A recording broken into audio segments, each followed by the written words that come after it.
क्या कोई गांव आधा हो सकता है? क्या इंसान अपने ही मुल्क में पराया बन सकता है? यह कहानी है एक ऐसे गांव की जिसे मजहब, सियासत और बंटवारे ने बीच से दो हिस्सों में बांट दिया। ये कहानी है गंगौली की और उन लोगों की जिनकी ज़मीन तो छीनी ही, पर उससे ज़्यादा उनकी पहचान छीनी। आधा गांव राही मासूम रजा का सबसे प्रसिद्ध और सबसे ईमानदार उपन्यास। 1970 में प्रकाशित यह उपन्यास ना तो सिर्फ मुस्लिम समाज की कहानी है, ना ही हिंदू मुस्लिम की टकराहट की, बल्कि यह है भारत के बंटवारे की इंसानी कीमत की दास्तां। राही साहब खुद गंगौली नाम के गांव से थे और उन्होंने अपने अनुभवों, अपनी पीड़ा और अपनी सच्चाई को इस किताब में उतारा है। गंगौली उत्तर प्रदेश का एक मुस्लिम बहुल गांव। यहाँ की भाषा अवधी, संस्कृति हिंदुस्तानी और ज़मीन भारत की।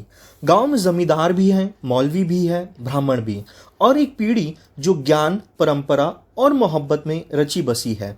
यहीं पर है नूर और मुनव्वर जैसे युवक जो शिक्षा, आधुनिकता और सामाजिक बदलाव की ओर देख रहे हैं। कहानी के मुख्य पात्र और उनके द्वंद्व। रजा साहब लेखक खुद जो गांव की आत्मा से जुड़े हैं। नूर गंगौली का एक शिक्षित युवक जो हिंदू मुस्लिम की दीवारों से दुखी है। मुनव्वर जो मनपसंदा मुसलमानों की हालत से परेशान है और पाकिस्तान की तरफ झुकता है। मौलवी साहब धर्म की आड़ में राजनीति खेलते हैं। हरिहर तिवारी गांव का ब्राह्मण जो पुराने मूल्यों को बचाए रखना चाहता है।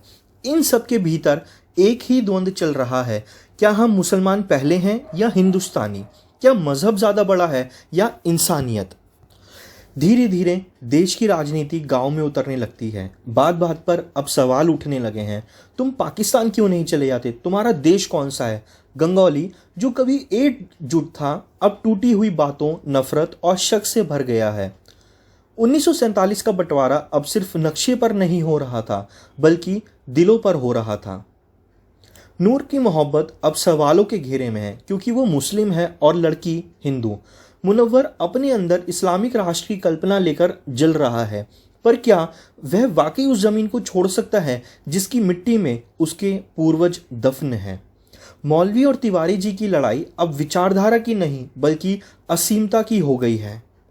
आधा गांव में राही मासूम रजा हमें याद दिलाते हैं कि भारत सिर्फ एक ज़मीन नहीं बल्कि एक साझा संस्कृति है। यहाँ अवधी भी मुसलमान बोलते हैं और ठुमरी भी हिंदू गाते हैं, लेकिन अब राजनीति मजहब से ताकत मांगती है तो ये संस्कृति सबसे पहले टूटती है।